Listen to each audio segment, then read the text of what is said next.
오늘은 마태복음 21장을 묵상하도록 하겠습니다. 마태복음 21장의 제목은 예루살렘 입성입니다. 개요는 예수께서 나귀 타고 예루살렘 입성하심, 성전을 깨끗하게 하심, 무화과나무 저주, 두 아들의 비유, 악한 농부의 비유, 모퉁이 머릿돌이 되신 예수님 등에 대해서 기록하고 있습니다. 하나님은 사람을 창조하실 때 하나님을 닮게 창조했습니다. 영원히 하나님과 사랑의 교제를 하면서 영원한 생명을 가지고 살도록 창조했습니다. 영원히 살아계신 하나님을 떠나지 않으면 영생하는 존재로 창조가 되었습니다. 하나님의 생명의 근원이십니다. 그런데 왜 인간에게 죽음이 왔느냐? 사탄의 유혹에 따라 범죄하고 생명의 근원이신 하나님을 떠남으로 죽음이 시작되었습니다.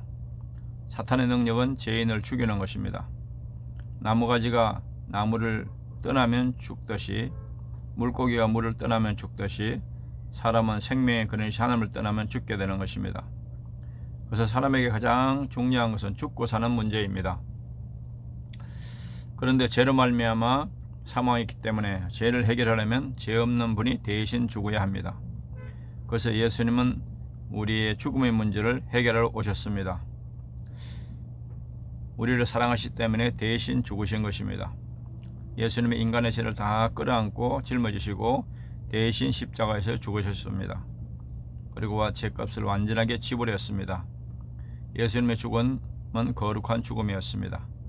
하늘의 밀알이 땅에 떨어져 썩음으로 많은 구원의 열매를 맺게 하신 것입니다.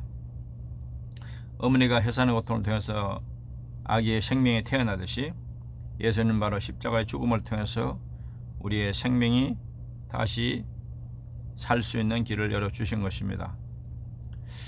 성령께서는 생명의 영입니다. 창조의 영입니다. 죄를 말미암아 우리 영혼의 기능이 마비되어서 죽음이 왔는데 성령께서 예수 그리스도의 복음을 깨닫게 하고 능력을 부어주셔서 죽은 영혼이 새 생명이 잉태할 수 있도록 살리는 역사가 바로 성령의 역사입니다. 그런데 이 지상에는 하나님께서 교회를 세우시고 교회를 통해서 이 모든 구속의 역사를 이루어 가십니다. 그래서 교회는 하나님 아버지의 집이고 예수님의 몸이고 성령의 전입니다.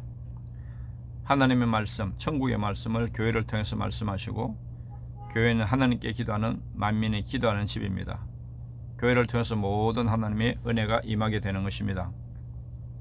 내용 요약: 주님은 여러 차례에 걸쳐 예고하신 대로 십자가에 달리시기 위해서 드디어 예루살렘에 입성하십니다. 나귀 새끼를 타시고 입성하십니다. 이는 행위를 통해서 보여주시는 행위 계시입니다.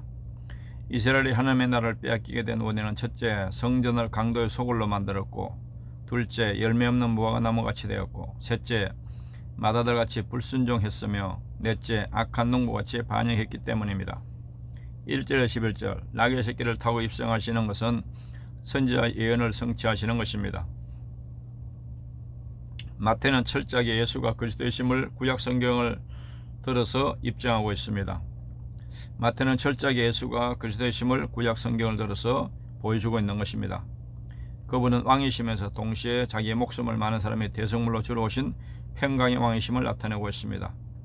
나귀 새끼를 타고 예루살렘 성에 입성하시는 왕, 그는 왕위에 오르기 위해서가 아니라 부정한 나귀와 같은 죄인들을 위해서 대신 죽음을 당하기 위해서 입성하는 것입니다. 15절에서 22절, 성전 안에서 돈 바꾸는 일, 매매하는 일 등은 당연시되고 일상적으로 행해지고 있던 일들이었습니다. 멀리서 예배하러 온 자들의 편의를 위해서였기 때문입니다.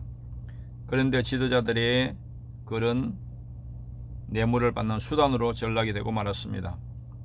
하나님께서 성막과 제물을 명령하신 의도가 무엇인가? 이는 그리스도께서 성막으로 임하실 것과 단번에 드려주실 대속 제물의 예표로 명령하신 것입니다.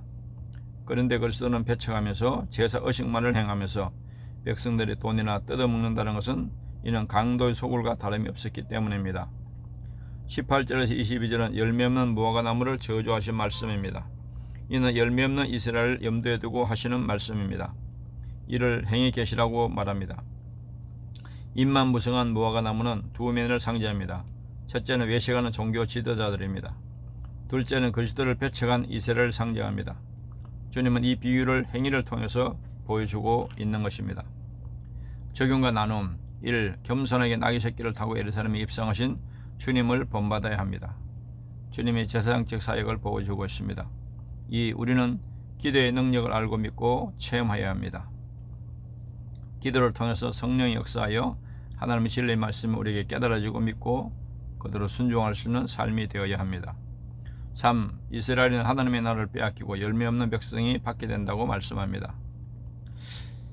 열매는 하나님이 요구하시는 열매는 인격의 열매와 사역의 열매 두 가지로 나눌 수가 있습니다. 인격의 열매는 예수님을 닮아가는 것이고 사역의 열매는 천국을 위해서 사역하는 열매를 말합니다. 오늘은 여기까지 묵상하도록 하겠습니다. 감사합니다.